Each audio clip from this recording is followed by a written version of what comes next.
If you have been around the anime community for quite some time like myself, you may have eventually heard or thought of how much can a character do with what they've shown is capable of, be it their strength, power, or their intellect. There are many recognizable characters talked about on these subjects, especially in the intelligence category. One in particular I'll be talking about today, and that is none other than Lelouch v Britannia from the Code Geass series. Lelouch has always been perceived as this manipulative, strategic, tactical genius and a natural-born leader, who so happens to be more addressed via having his Geass ability, which allows him to compel anyone to do what he desires. For that reason, many have speculated that the sole reason why Lelouch is shown to be able to do what he has done is only because he has Geass. Some have even argued that his intellect and manipulation are overrated, and that he should not be in the same conversation among other presumed genius characters such as Light Yagami and L from Death Note or Johann Liebert from Monster. So for that reason, as well as my own personal interest in the depiction of intelligence from Lelouch's character, I'll be analyzing and going over where exactly Lelouch would rank and just his overall IQ, along with clearing up some misconceptions to answer the question of how smart is Lelouch? This video will contain heavy spoilers for Code Geass, so if you haven't watched the show already, please pause the video and come back once you've finished it. Anyway, let's get down into the video.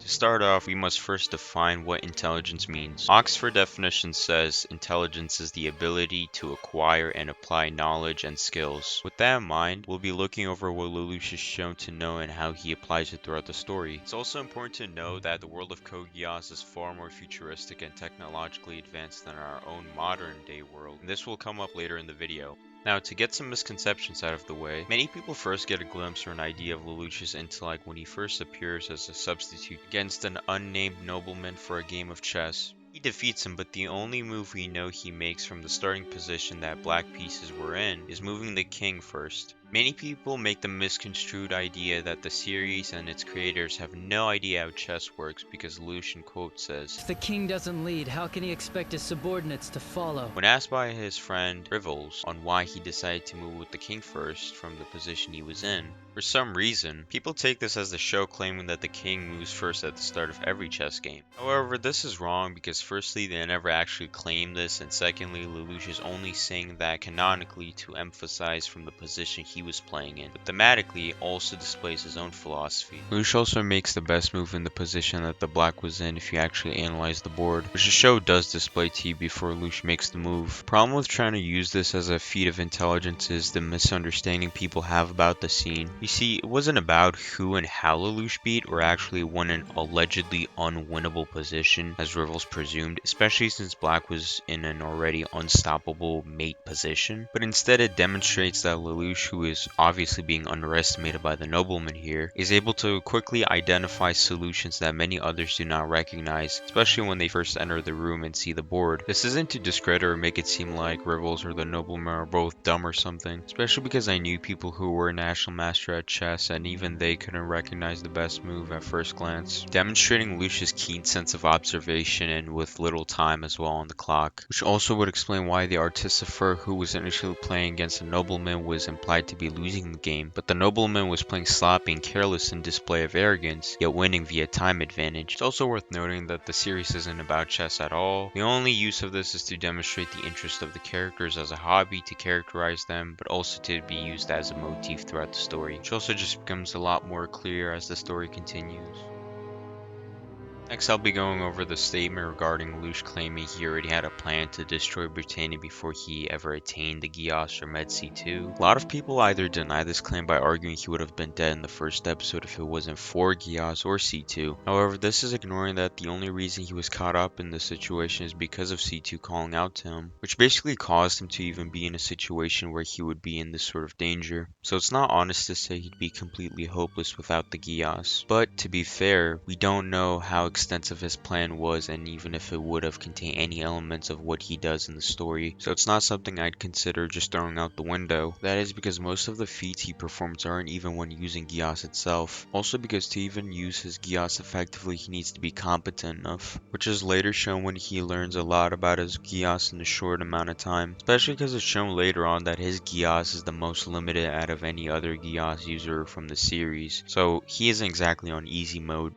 Next, to measure Lelouch's IQ based on real-world standards and criteria, we would have to look at one of the most commonly accepted methods of measuring intelligence, which is by the equation formula of IQ, that is, mental age divided by chronological or physical age, then multiplied by 100. To explain how this works in layman terms, it means that based on the application of knowledge someone has at any given age, you can compare it to its standard and general age of which the task is being performed by, and multiply by the average score of 100, which is what most people's IQ score sits around. If it still doesn't make sense, here is an example. Think of a 10-year-old that is able to memorize most necessary information for driving and passing the test, and hypothetically could operate a vehicle. This is a task that is both legally and normally for 16 to 18-year-olds, yet this 10-year-old has a mind that is capable of doing what a 16-year-old would, not a 10-year-old. To find the IQ of this 10-year-old, you would then divide 16 by 10 and then multiply it by 100 to get a score of 160 for his IQ. Of course, this is generally done via tests rather than feats, but it applies in particular cases as well. Now, how this applies to Lelouch is that in one of the picture dramas for Code Geass, which are all canon, C2 tells Colin about how Lelouch learned to play the piano at just the age of 3. Pianos are often learned starting from the age 6 years old minimum, but the recommendation varies from the ages 6 to 9 years old for a child due to the attention span to focus and learn without getting distracted, memorizing the keys, distinguishing their left and right, and being able to operate the keys, meaning that learning and playing the piano requires a good level of mental aptitude. However, there are rare cases that a child has started to develop and learn and play the piano, most famously by Mozart himself, who is estimated to have around 150 IQ plus. This would mean that Lelouch's mental age would be that of a 6-year-old, and using the IQ formula from before, entails IQ somewhere between 200 or 300 at only 3 years old. This is impressive not solely for granting Lelouch the status of an extraordinary genius, but also due to the fact that study has shown that IQ only increases by age for some individuals. And what's indicative of this being the case for Lelouch is that his feats steadily get more and more impressive as the story goes on. For starters, Lelouch is able to maintain and excel in academics while being so aloof about it. He finds school life to be boring and mundane that he skips it to gamble. At the start of season 2, Lelouch is already in the middle of his final year of high school in the private academy of Ashford, which I think is worth noting is an educational institution that is funded by nobility. Private academies are more difficult than public schools, given their higher academic standards and criteria of the curriculum. In one of the audio dramas, which are just as canon as the picture dramas, Suzaku states that at the age of 10 to 11, when he and Lelouch first met and became friends, Lelouch was able to devise a secret language between them containing over 500 words. This, along with the fact that Lelouch is subtly implied to be a polyglot, given he made the Black Knights assume he had to be Japanese even before the Kirihara meeting, meaning he had to be fluent in Japanese because of the time he spent with Suzaku in Japan, as well as the fact that in Akito the Exiled, under the alias of Julius Kingsley, he was in live national broadcast to all of France, possibly many other European nations, implying he was speaking French, which would also explain the French origins of his name. And as a bonus, at the start of season 2, he was shown to be reading the raw and original Italian version of Dante's Divine Comedy, which is consistent since we see him reading Hamlet, though you can't tell which version it is. This would make Lelouch well over a polyglot, as Lelouch knows not only 1, not 2, not 3, or 4, but possibly 5 to 6 different languages, including his mother tongue, which is English. Also a secret sign language that only him and Suzaku know, so at minimum Lelouch would know 4 different languages. As a side note, this is not definite, but possible other languages he may know is either Chinese and Indian. This is due to his private communication with the eunuchs in the Chinese Federation, and Geass and Zilkstan soldiers in the Resurrection film. Perfectly fine at interpreting it this way or just dismissing it. While skipping classes day to day, Lelouch is not only able to maintain his grade and pass classes, but has fully completed the criteria, since he states he had enough credits to graduate and go to university at any given time, but chooses not to, mainly because he doesn't want to enter the workforce just yet. This shows us that Lelouch is far beyond his peers and is comfortably above the knowledge of education, etc. in the highest degree of his age group. One of the first major feats Lelouch displays, and one I find insanely impressive and overlooked, is during the very first encounter with Mao, who has a Geass that allows him to always read a person's mind given they're within the range of his ability. Lelouch was faced against Mao without knowing a single thing about him. Mao offers Lelouch to play chess with him, pretty much just to taunt him. However, during the game, the whole time Lelouch is questioning who Mao is, while also playing chess against him. Subsequently, he is losing to Mao, and is surprised at this because Mao told him that he never played chess before. Eventually, at the climax of the scene, Mao only mentions C2's name just once, and from that, Lelouch instantly thinks of 14 different possible identities for Mao. This is confirmed by Mao himself as he reads his mind. This proves to us that Lelouch even deduced the correct one out of the 14 he thought of, once again all simultaneously. This puts Lelouch on some Batman level shit with how superhuman his cognitive ability is. For context, research Research from University of Oregon in psychology has shown that most humans can think of at most 4 things or thoughts at once, meaning that Lelouch has a cognitive functionality to juggle more than what 99% of humans on Earth can individually, and possibly a person from any era. This was further shown consistent once again versus Mao. When Lelouch was in a pinch in the second time they were playing chess together, Mao stated that Lelouch was planning on thinking of 7 things at once to confuse him, meaning that both Mao and Lelouch himself know that he can think of more than 4 things at once. This furthers the consistency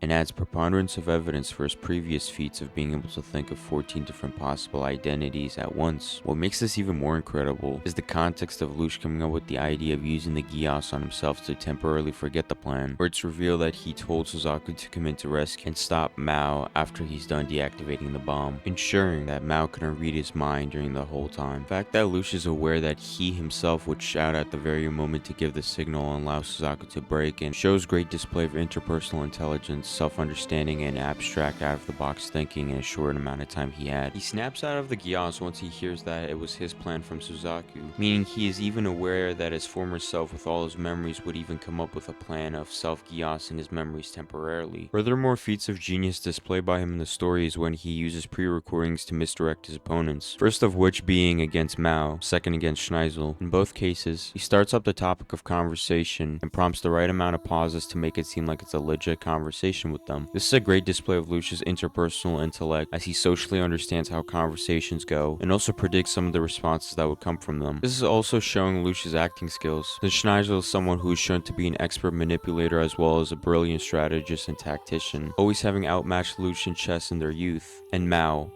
well, he is a literal mind reader, though to be fair, simple-minded as Lelouch states. Other instances of Lelouch's precognitive-like ability spread out from things like him predicting every move that someone would make during a chess game, as seen in another audio drama, to Lelouch being able to predict the subsequent movements from the Lancelot piloted by Suzaku, via inducing it off pattern recognition, and even drawing the logical conclusion for the identity of Kirihara, one of the members of the Sixth House of Kyoto, and him being present in the meeting even before meeting him in person. Lelouch is also highly skilled in hacking, as he was able to quickly hack into the big monitors displayed in the amusement park where Mao was at, just in time to do the whole pre-recording act. The most impressive display of this is him computing and programming basically a quantum computer to create the anti-flare and allow Suzaku enough time to cancel it, all in just 19 seconds. For context, quantum computers can operate complicated tasks at a faster rate than even the world's fastest supercomputers. And remember how at the start of the video I mentioned that our world is less technologically advanced than the Code Geass universe? This makes the feat all the more impressive, and would place Lelouch's hacking ability at a higher pedestal than the hacking we're able to manage in the real world. You also have Lelouch showcase some superhuman calculations on a daily basis, where he used the Shinkiro nightmare frame, which not only requires the user to be ambidextrous, meaning being able to equally use both hands, but also make geographic-based calculations simultaneously for its absolute defense system. This presents to us that Lelouch's spatial intelligence is supernatural, and it doesn't stop there. Another overlooked instance is against his father. He's seemingly tasked to Geass him, but he can't make direct eye contact, because he needs to avoid his father's Geass.